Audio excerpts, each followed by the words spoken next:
Jesucristo, el Verbo viviente, es el único medio de salvación. Él es el centro del pensamiento de nuestra vida, la fuente y la autoridad de la doctrina. El principal propósito de la vida de Cristo fue la obediencia a los mandamientos, exaltando la ley de Dios como un reflejo de su carácter. El principal mensaje a ser predicado en el mundo, basado en Apocalipsis 14, está representado por 3 ángeles llevando el Evangelio eterno al mundo entero. Este mensaje se basa en los encantos inigualables de Cristo y declara que la hora del juicio ha llegado y llama a obedecer los mandamientos de Dios. Mediante su palabra, Dios ha comunicado a los hombres el conocimiento necesario para la salvación. Las Santas Escrituras deben ser aceptadas como dotadas de autoridad absoluta y como revelación infalible de su voluntad.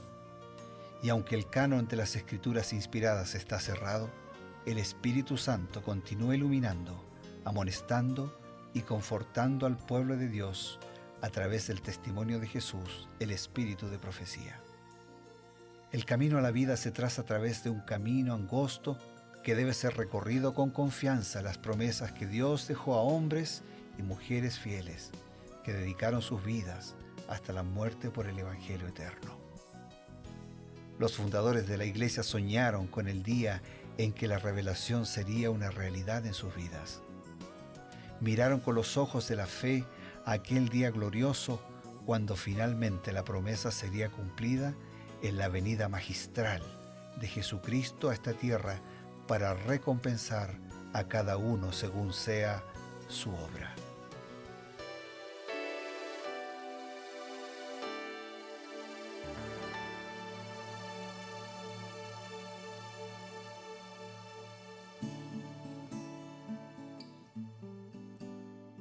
Amigos, estamos para comenzar su programa Creed en sus profetas.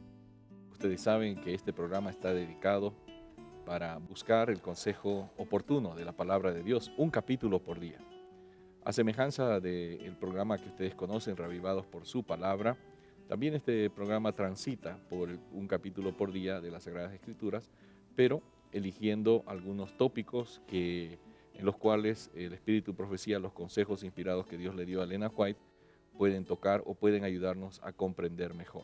Y además de eso, buscamos una aplicación práctica y diaria para nuestra vida. Al comenzar el programa, les saludamos con el cariño de siempre, deseando que Dios pueda bendecir sus vidas, sus planes, sus deseos, sus anhelos personales, sus familias, trabajo, en fin, que podamos ser cubiertos por la gracia de Cristo para caminar cada día. Y en este propósito nos reunimos en el estudio de Nuevo Tiempo junto al pastor Bruno Razo.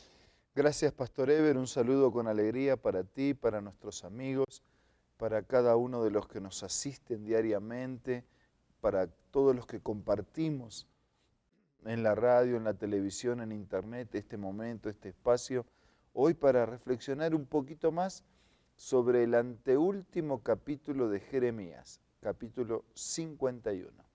Estamos acabando Jeremías y es interesante que el Señor, a través del profeta, envía varios mensajes de advertencia para las naciones circundantes que estaban en ese momento luchando contra el pueblo de Dios. Pero también, en una especie de adelanto profético, el Señor lanza una advertencia contra Babilonia. Y entonces Jeremías vivió justo no en el periodo de apogeo del imperio babilónico, estaba apenas naciendo, ya existía, pero no era el imperio dominante, sino que era Siria en ese momento. Pero Babilonia llegaría a ser instrumento en las manos de Dios, ¿no? Años más tarde. Pero además de ser instrumento, también se convertiría en un imperio opresor. Y llegaría a ser incluso un símbolo de la fuerza que Dios tiene como enemiga a lo largo de la historia, incluso en el tiempo del fin. El nombre es simbólico para las profecías del tiempo del fin, representando a una fuerza opresora político-religiosa. Pero volvamos aquí a Babilonia. ¿Cómo es que el Señor estaba prediciendo, o qué nos dice Elena White respecto a si estaba predicho el levantamiento y la caída de los diferentes imperios a lo largo de la historia. En el libro La Educación, página 176, ella dice lo siguiente: se ha permitido a toda nación que ha ascendido al escenario de la historia que ocupe su lugar en la tierra para ver si va a cumplir o no el propósito del vigilante y santo. La profecía ha anunciado el levantamiento y la caída de los grandes imperios del mundo: Babilonia, Medo-Persia, Grecia, Roma. La historia se repitió con cada una de ellas, lo mismo que con naciones menos poderosas. Cada una tuvo su periodo de prueba, fracasó, su gloria se marchitó, perdió su poder y su lugar fue ocupada por otra. Y la Biblia había profetizado que después de varios imperios de alcance universal, ya no habría un quinto imperio, ¿no? Así es. Habría una división. Y eso es lo que tenemos hasta el día de hoy, aunque, como hemos dicho en otro momento, lo intentaron incluso con casamientos, ¿no? Con alianzas humanas, pero no pudieron. Así que con claridad estaba predicho y así ocurrió el surgimiento, el levantamiento y después la caída de los imperios. Es interesante que una nación después de otra intentaron mantener su hegemonía por mucho tiempo, por muchos periodos. Uno de ellos fue el Imperio Romano, que por más de 600 años llegó a ser el imperio más poderoso y probablemente uno de los que mantuvo ese dominio mundial por más tiempo. Sin embargo, también fueron cayendo porque olvidaron probablemente lo más importante, ¿no? Que es Dios el que rige los destinos de este mundo. Sí, hay una declaración en la Biblia que algunos cuestionan, ¿no? Porque dice que Dios quita y pone reyes. Así es. Pone y quita reyes. Entonces, cuando aparecen algunos cuya misión es terrible, entonces algunos culpan a Dios, pero si Dios lo puso, entonces Dios es el responsable. Lo que está queriendo decir que Dios es soberano, Dios no elige a los reyes, pero si un rey está, Dios lo permitió, y va a estar solamente el tiempo que Dios lo permite, porque Dios va a arbitrar las maneras para que finalmente no esté. Claro. Entonces, en la Biblia Dios se adjudica lo que Él hace de manera directa o lo que Él permite. Y lo que permite, lo permite siempre con un propósito. Aunque sea doloroso y triste e injusto, lo permite siempre con propósitos de redención, de redimir, de buscar a sus hijos y de mostrarnos lecciones de vida y de eternidad. Justamente, pastor, eso es lo que no comprendió Babilonia. Y es interesante que este extenso capítulo aquí en Jeremías 51, el cual tiene más de 60 versículos, va mostrándonos la forma como Babilonia iría a ser derrotada, iría a ser prácticamente arrasada por Dios, utilizando a otros imperios. Llama la atención que hay una descripción bastante fuerte de la destrucción de Babilonia y que no quedaría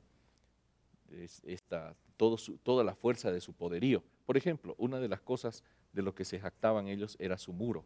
El muro de Babilonia era un muro muy alto, lo que incluso se ha encontrado en las ruinas de la ciudad de Babilonia es que era amurallada, muros muy altos de 8 a 12 metros sus jardines de altura, ¿no? Y tenía un ancho impresionante que podía pasar un carruaje por esa muralla. Por encima del muro. Era como una avenida levantada, ¿no? Gigantesca alrededor de la ciudad. Pero aún eso, dice Dios, que se ocuparía del muro de Babilonia. Que era el símbolo del poder. Del poder, ¿no? ¿Cómo nos amplía Elena White esta imagen de destrucción de Babilonia? En Profetas y Reyes, página 391, ella, tomando el relato bíblico, dice lo siguiente: así el muro ancho de Babilonia quedó derribado enteramente, y sus altas puertas fueron quemadas a fuego. Así hizo cesar Jehová de los ejércitos la arrogancia de los soberbios y abatió la altivez de los fuertes. Así Babilonia, hermosura de reinos y ornamento de la grandeza de los caldeos, llegó a ser como Sodoma y Gomorra, lugar maldito para siempre. La inspiración había declarado: nunca más será habitada, ni se morará en ella de generación en generación. Ni hincará allí tienda el árabe, ni pastores tendrán allí majada, sino que dormirán allí bestias fieras, y sus casas se llenarán de hurones. Allí habitarán hijas del búho, y allí saltarán peludos. Y en sus palacios gritarán gatos cervales y chacales en sus casas de deleite. Y convertiréla en posesión de erizos y en laguna de aguas, y la barreré con escobas de destrucción, dice Jehová de los ejércitos. Y cita Elena de White, Jeremías 51, Isaías 13, etc. Y la profecía decía, ¿no?, que Dios iba a terminar con la arrogancia de los soberbios y que iba a abatir la altivez de los fuertes.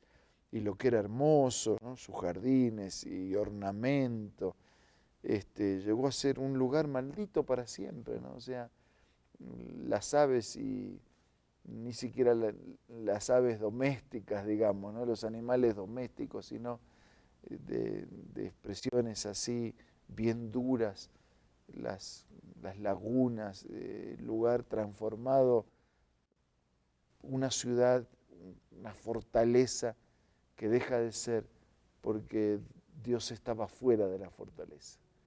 Entonces, una casa humilde con Dios adentro es un palacio y es una fortaleza. Un palacio y una fortaleza con Dios afuera es nada. Gracias, pastor. Amigos, la importancia de pensar primero en Dios, de buscar a Dios en primer lugar, es clara, es importante para nosotros, es vital para un hijo de Dios. Estamos viendo las consecuencias de la soberbia, que un día todo soberbio será abatido en el juicio de Dios.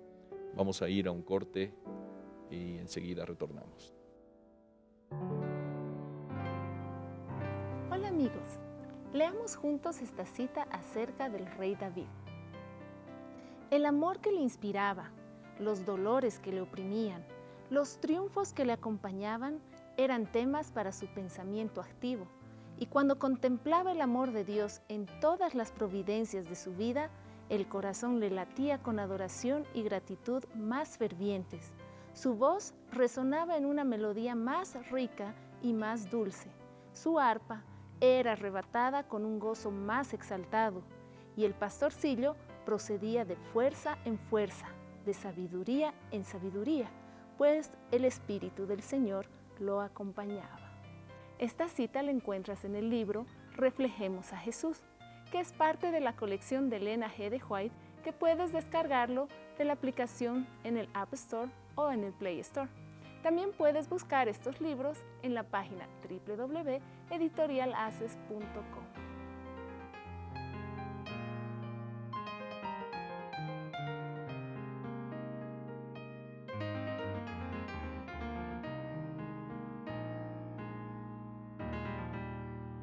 Luego de los consejos sobre la literatura importante de los libros del Espíritu y Profecía, retornamos y tenemos un consejo más para ofrecerles en este día.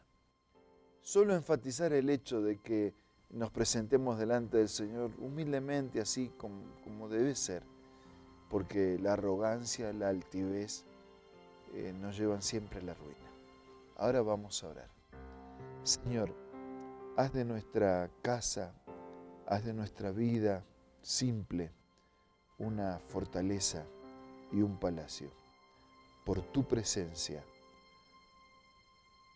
bendice a nuestros amigos y danos a todos la seguridad de que estamos protegidos por tu compañía. Lo pedimos, lo agradecemos en el nombre de Jesús. Amén. Amén.